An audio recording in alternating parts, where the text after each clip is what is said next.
बहुत समय पहले की बात है। खुशीपुर नाम का एक गांव था। वहां के लोग बहुत हंसी खुशी से रहते थे। इसी गांव में हरि नाम का व्यक्ति और उसकी पत्नी भी रहती थी। उनके पास एक गाय थी जिसका दूध बेचकर वह अपना दैनिक जीवन यापन करते थे। खुशीपुर गांव में पानी की समस्या थी क्योंकि गांव के किनारे सिर्फ एक ही कुआं था। लोग इसी कुएं से पानी भरकर अपना जीवन यापन करते थे। गांव में पानी का और कोई साधन नहीं था, इसी कारण लोग इसी कुएं पर निर्भर थे। हालांकि गांव के लोग हंसी खुशी जिंदगी काट रहे थे, लेकिन एक दिन जब गांव के कुछ लोग कुएं में पानी भरने गए तो देखा कुएं पर एक राक्षस ने अपना अधिकार कर लिया है। अब लोगों ने कुएं से पानी भरना छोड़ दिया क्योंकि जो कुएं के पास जाता वह राक्षस उसे मार देता था। अरे भाई लोग, कुएं के दानव ने हमारे गांव के 3 लोगों को मार दिया है। अगर ऐसा ही चलता रहा तो धीरे धीरे हम सभी गांव वाले भगवान को प्यारे हो जाएंगे। हाँ भैया श्याम, अगर हम लोग इस दानव का शिकार नहीं हुए तो हम धीरे धीरे प्यास से ही मर जाएंगे। हाँ भाई लोग, यह तो बहुत बड़ी समस्या हो गई है। अगर हम कुएं के पास जाएंगे तो हमें कुएं का दानव मार देगा। अगर कुएं के पास नहीं गए तो हम प्यास से मर जाएंगे। इसे ही कहते हैं आगे कुआं पीछे खाएं, बीच में लटके बुद्धू भाई। क्या होगा हम लोगों का?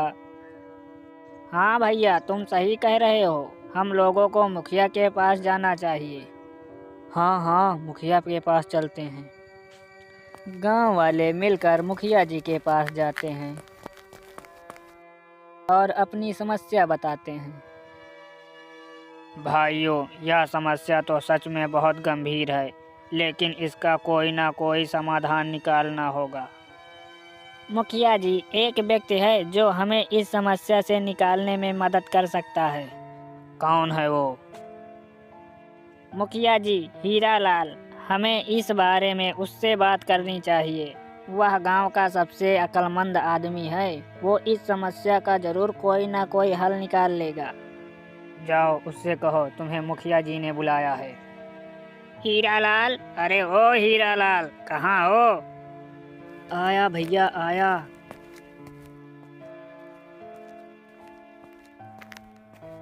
चलो, तुमको मुखिया जी ने बुलाया है।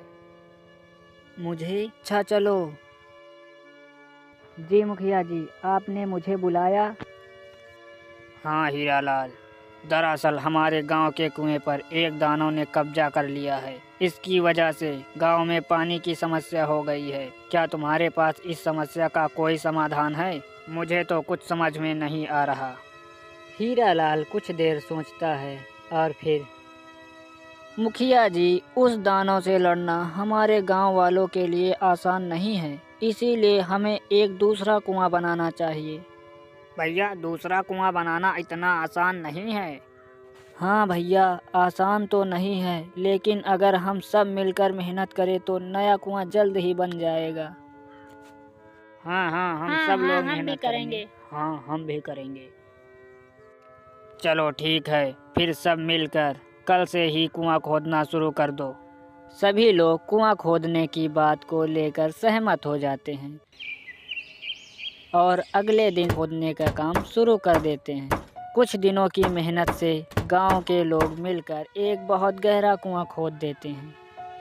अब कुएं से धीरे धीरे पानी निकलने लगा। दूसरे दिन कुएं में बहुत सारा पानी जमा हो गया। यह देखकर लोग बहुत खुश हो गए। ओह हरी, देखा, हमारा कुआं पानी से भर गया।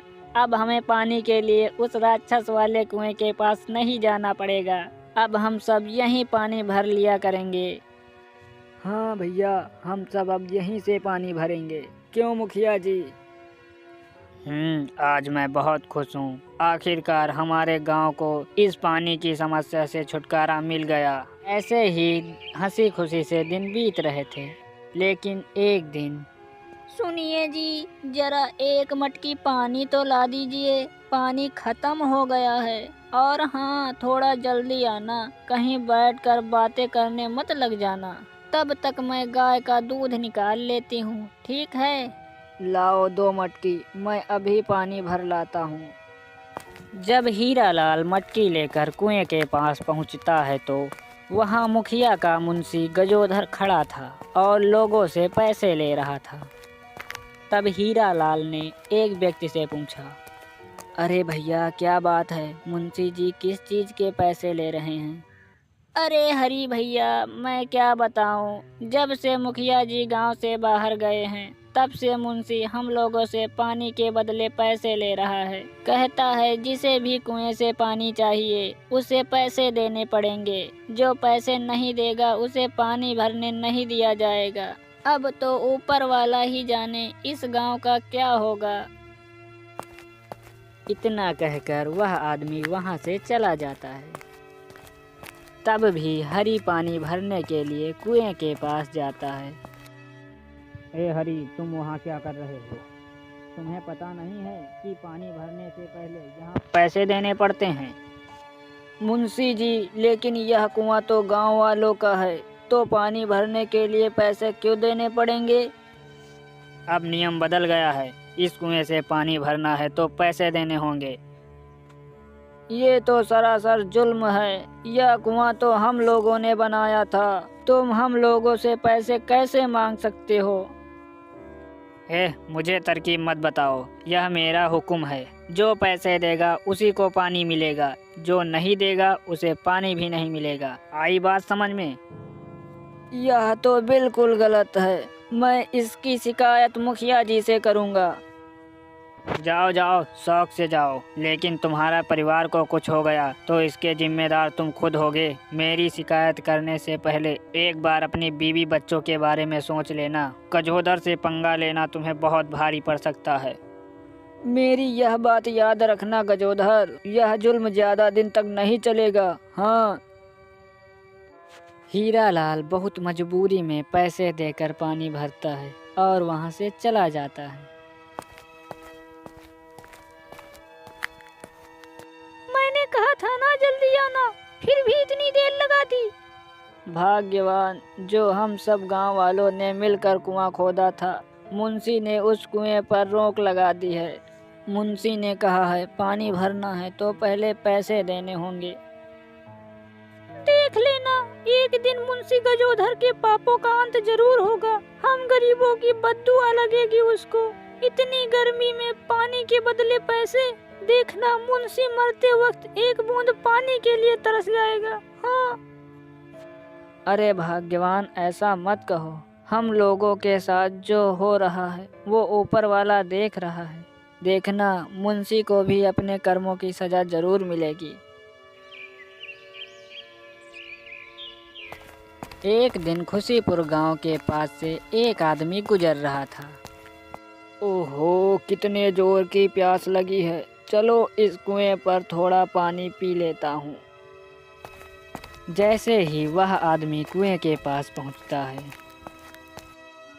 तुम कौन हो?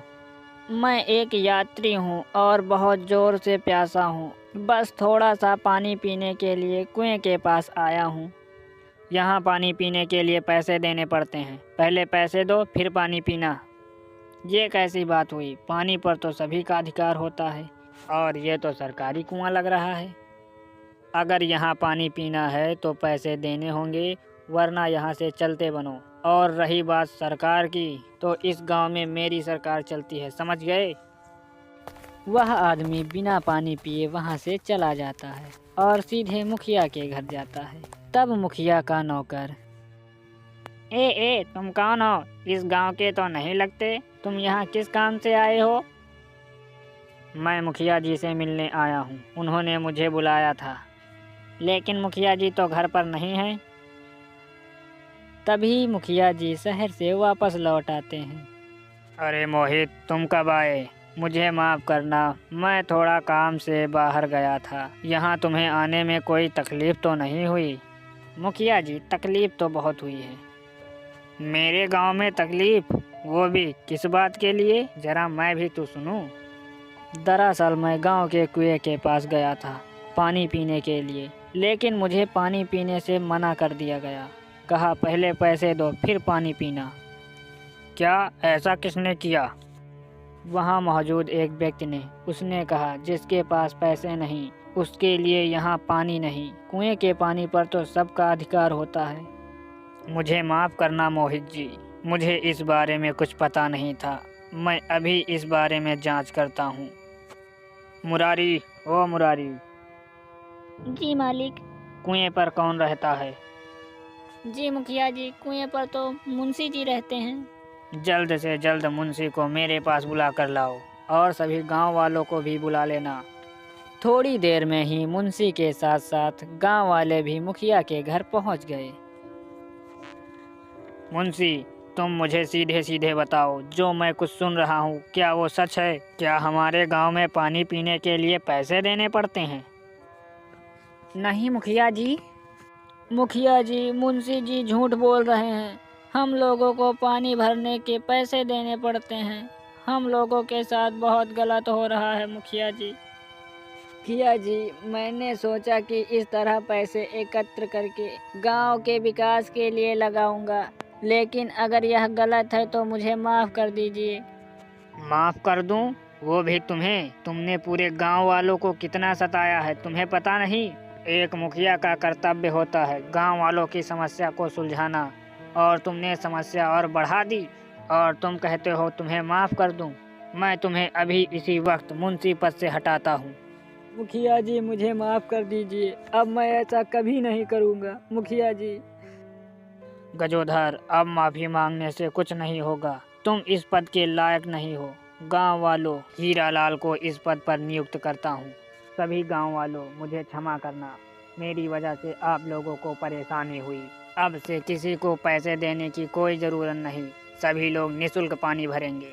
धन्यवाद मुखिया जी, आपने न्याय करके हम लोगों पर बहुत एहसान किया है। फिर सभी गांव वाले हंसी खुशी रहने लगे।